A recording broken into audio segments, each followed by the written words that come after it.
Introduction to Fukien. Hi, good day. Ito ay si Uncle David at ginawa ko itong video una para sa aking anak na kahit kaunti ay hindi marunong mag-Fukien. At ikalawa ay para sa mga Chinese kids dito sa Pilipinas. Napapansin ko kasi na maraming Chinese kids na lumalaki at hindi na marunong kung paano magsalita ng Fukien. Pag kinausap mo, parang statue sila na nakatulala. Pag tinanong mo, hindi pala nila naiintindihan. So, ginawa ko ito. How to speak Fukien in the Philippines. Ano ang Fukien? Ang Chinese Fukien language kasi ay ang naging laging ginagamit ng mga Filipino Chinese, Chinoy for short, na nakatira dito sa Pilipinas. At ang mga Chinese na galing sa ibang bansa tulad ng China, Hong Kong o Taiwan. Kahit sa probinsya, ginagamit din ito. So, ito ay napakahalaga na matutunan ng mga bata at sa pagpunta sa ibang bansa ng Asia, magagamit din ito.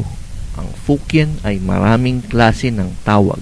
Tulad dito sa Pilipinas, Fukien o Hokkien. Sa ibang bansa, Fujian. Siyempre, ang Chinese Mandarin language ang pinaka-importante na Chinese language dahil bukod sa Asia, pati sa labas ng Asia magagamit din ito. Kaya lang, ang pwede ko lang ituro ay ang Fukien dahil ito lang ang mas kabisado ko. Bakit Taglish ang pagturo ng Fukien? Mapapansin ninyo na ang mga salita ko ay nakataglish o combination ng Tagalog at English. Ito ay isang magandang paraan ng pagtuturo para mas madaling matuto ang bata. Since ang mga bata ay sanay na sa Tagalog at English, idadagdag na lang natin ng unti-unti ang Fukien para maging Fukien with Taglish hanggang masanay kayo ng buong sentence ay Fukien na o acceptable na ang 80% Fukien at 20% English or Tagalog. Even though limited din ang maituturo ko ay pwede na itong magamit sa araw-araw. Ang tawag kasi sa maituturo ko ay mababaw na Fukien o ang Fukien level ay hanggang elementary lang o basic Fukien conversation. Parang nakikipagkwentuhan ka lang sa kapitbahay mo o kaibigan tulad ng kumain ka na? O anong oras na? Pero from there, pwede na ninyong dagdagan sa pamamagitan ng practice. Paano? Practice makes perfect. Nakuha ko yan sa mga magagaling at successful na tao na nagsimula sa wala. Practice, makipag-usap muna sa batang marunong ng Fukien. Mga 5 to 7 years old. Then, sa mas matanda. Isipin mo na lang na bago ka tumakbo, kailangan matuto ka munang gumapang, tumayo, tapos maglakad bago tumakbo. At lahat ng ito ay puro practice, hindi ba? At saka, para nga din pala sa mga grown-ups na gustong din matuto ng Fukien.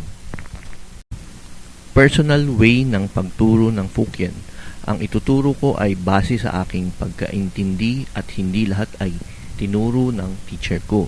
Yung marami ay nakuha ko dahil sa pakikipag-usap ko sa iba't ibang tao.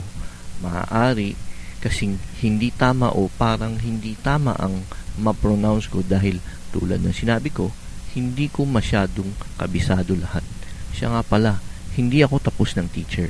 So maaaring o kulang o medyo lumayo ng kaunti sa pagbigkas ang pagtuturo ko. Pero pipilitin kong madali ninyong matuto ang Fukien. Bakit mahalaga matuto ng Fukien?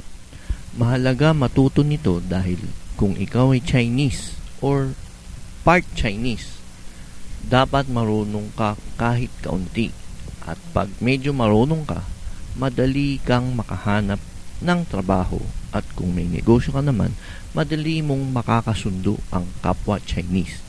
At ang pinakamahalaga, pagkausap mo ang kapwa Chinese, ay nakakasagot ka in Chinese dahil ibig sabihin ay nagbibigay ka ng respeto o galang sa kausap mo.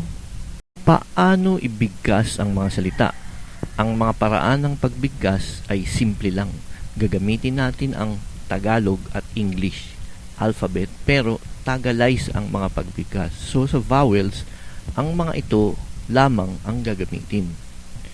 Short A, ad, cat, bat, ba, kama.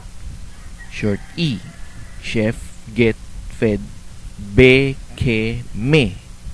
Short I, bit, lead, click, bi, ki, mi. Short O, no, go, pole, bo, ko, mo. Short U, tune, glue, flu, bu, ku, mu.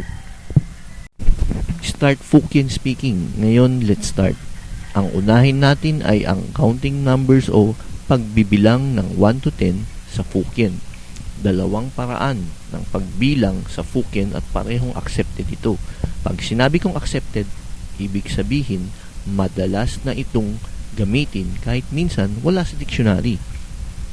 Tandaan ninyo, mabuti itong 1 to 10 dahil dito makakabisado ninyo lahat ng pagbilang.